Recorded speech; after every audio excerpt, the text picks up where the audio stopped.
Most creators struggle to get even a fraction of James Jani's views. I studied his most popular videos and interviews featuring him, reverse engineering his storytelling techniques into a repeatable process that you can start using today. In this video, I'll go over some core strategies James Jani uses to keep viewers engaged, such as how to hook viewers instantly even if you're talking about complex topics, the secret to creating an emotional roller coaster that keeps your viewers glued to their screens, and a strategy for keeping people watching for 30+ minutes straight. First, let's take a look at how James structures his intros to create an immediate emotional impact. James Jani is a master when it comes to creating video hooks that keeps viewers engaged. He really emphasizes the importance of the first few seconds in terms of setting expectations, making people curious to watch more. Aside from your thumbnail and title packaging, the hook sets the tone for your entire video. The key to how James does this so well is that rather than relying on fast cuts, crazy clips, or animations, he instead focuses on the emotional side of things. He often begins with a seemingly simple story, then quickly introduces an element of conflict, surprise, or statements that make you question your own beliefs. This approach acknowledges that visuals may grab attention, but it's really the emotional bond that sustains it. For example, in his Crypto the World's Greatest Scam video, he starts by revealing the well-known crypto symbol, immediately starting with an abrupt statement that makes you, as the viewer, curious to know if crypto is good or bad. And this is all done in roughly 10 seconds.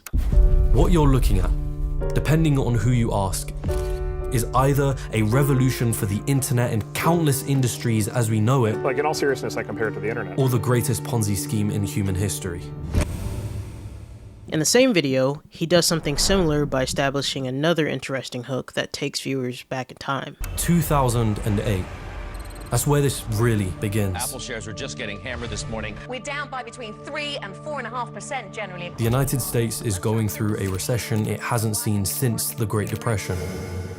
He's using a familiar time and event that most people are familiar with and relates it to the current crypto story he's trying to tell, simultaneously making you as the viewer, A, wonder why it goes back to the specific time period when things are more modern in the 2020s with the current story, and B, feel a sense of both familiarity and curiosity as to where things are going. In the Megachurches video, he opens with another powerful hook, showing footage of Kenneth Copeland, a wealthy gospel preacher, being defensive over his ownership of private jets. You said that you don't like to fly commercial because you don't want to get into a tube with a bunch of demons. Do you really believe that human beings are demons? No, I do not. And don't you ever say I did. This immediately shows a contradictory comparison. A religious leader you would think to have humility, showing off his extravagant wealth and being defensive when questioned about it. The way he uses visuals and sounds builds a sense of unease, making viewers question the ethics of what's happening. James also personalizes the topic by sharing his background as a Catholic, establishing common ground with viewers who may also have conflicting feelings and even experiences with religion. Deepen engagement even more. James adds more tension and then asks a question that really grabs viewers' attention.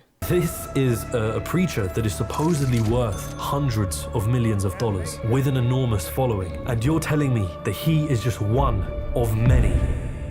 This elevates the Kenneth Copeland story into a much more broad exploration of systemic issues within megachurches, making viewers curious to know more about the larger story at hand, rather than just focusing on this single lunatic. If you want to hook viewers instantly, then you need to challenge their usual expectations. So, how can you do this? You can start your video off with something surprising or unexpected. This can be done in a variety of ways. One way is that you could say something that contradicts your title. For example, for a video titled "The Healthiest Foods You Need to Eat Right Now," the foods you think are healthy might actually be making you sick without you even knowing. Another thing you can do is use shocking statistics or facts that aren't well known by people. Another thing you can do is use bold claims, such as "here's how you can get more done by doing less," or "I'm going to show you how you can make $1,000 in 1 week or less." Basically, the main goal here is to avoid your typical and predictable hooks that people have seen dozens, if not hundreds of times before. Also, be sure to get the free James Jani storytelling cheat sheet. Link in the description below.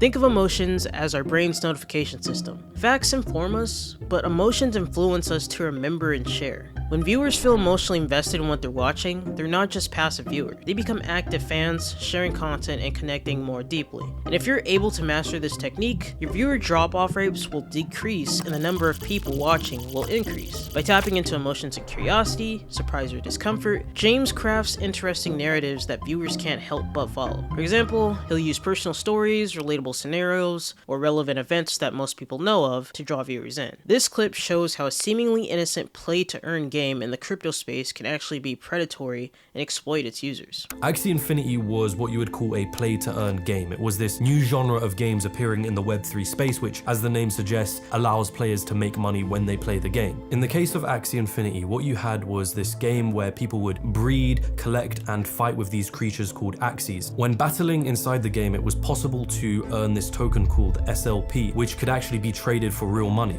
So what started happening?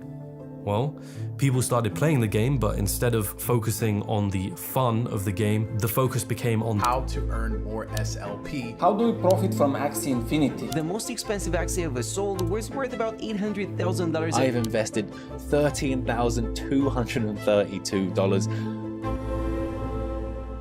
James drives this emotional point home with a real-world story of how a line cook from the Philippines turned to the play-to-earn game Axie Infinity as a means of income after his mother had a stroke. By showing how real people's lives are affected both positively and negatively by crypto, James creates a sense of empathy by highlighting real-world stakes and consequences. He really wants the viewers to see beyond the hype of a new trend, such as crypto or Bitcoin, and consider the human and emotional toll costs as a result. So if you want to replicate the same thing, you would want to create what can be thought of as an emotional whiplash. I know that sounds a bit intense, but it's actually pretty simple and important to have in your storytelling toolbox. The idea is that you want to take people on an emotional roller coaster. Like James Jani, you can start with a heartwarming, wholesome story that then quickly changes to a crazy fact or statistic, like so. One day, in the corner of a cozy cafe, there was a woman sitting and scribbling away in her notebook as her young child laid next to her sleeping peacefully. As she writes, she's bringing to life magical worlds full of wizards, odd creatures,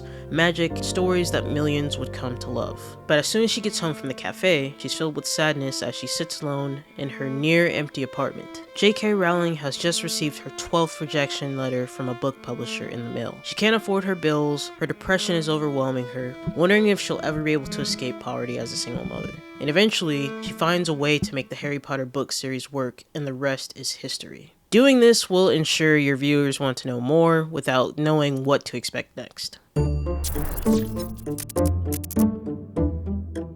In one of James' most recent videos, The Fake Genius, a $30 billion fraud, he starts by introducing the main subject of the video that we'll be focusing on. He shares a preview of two sides of the story, Sam Bankman-Fried being a financial prodigy who's also a fraud. This setup quickly makes viewers curious and influences them to question the duality of this man that's being discussed, and making them want to watch more to see how things unfold to get to this point. He also hints at a larger narrative to be told within the story. Basically, there's more to the story than Sam being shown as a fraud and how he got to that point. James also wants viewers to see the problems that happen within the world of finance that we are somewhat aware of, but we don't really know how problematic they can fully be. An example of him showing this is showing the variety of famous celebrities and athletes promoting FTX crypto to millions of people on the daily. Such layered storytelling promises viewers a story full of reveals that they want to be uncovered as they continue watching. So now you're probably wondering, how can you do the same for your videos? And trust me, it's not as scary as you might seem. Let me show you. Essentially, like James, you want to hint at a larger narrative, aka the bigger picture, and point to your entire video, especially if you want to keep people watching until the end. And here's how you can do this. The first thing you can do is plant your seeds early on. Begin your video by introducing your main topic with a twist. Provide a preview or a highlight that suggests there's more to the subject than meets the eye. Use questions or statements that subtly imply that what the audience is seeing is just the tip of the iceberg and that there's more to come. The second thing you can do is use foreshadowing. Throughout your video, drop hints or references to the larger themes you plan to explore. These can be visuals, recurring ideas, or key questions that keep your audience guessing about the direction of your narrative.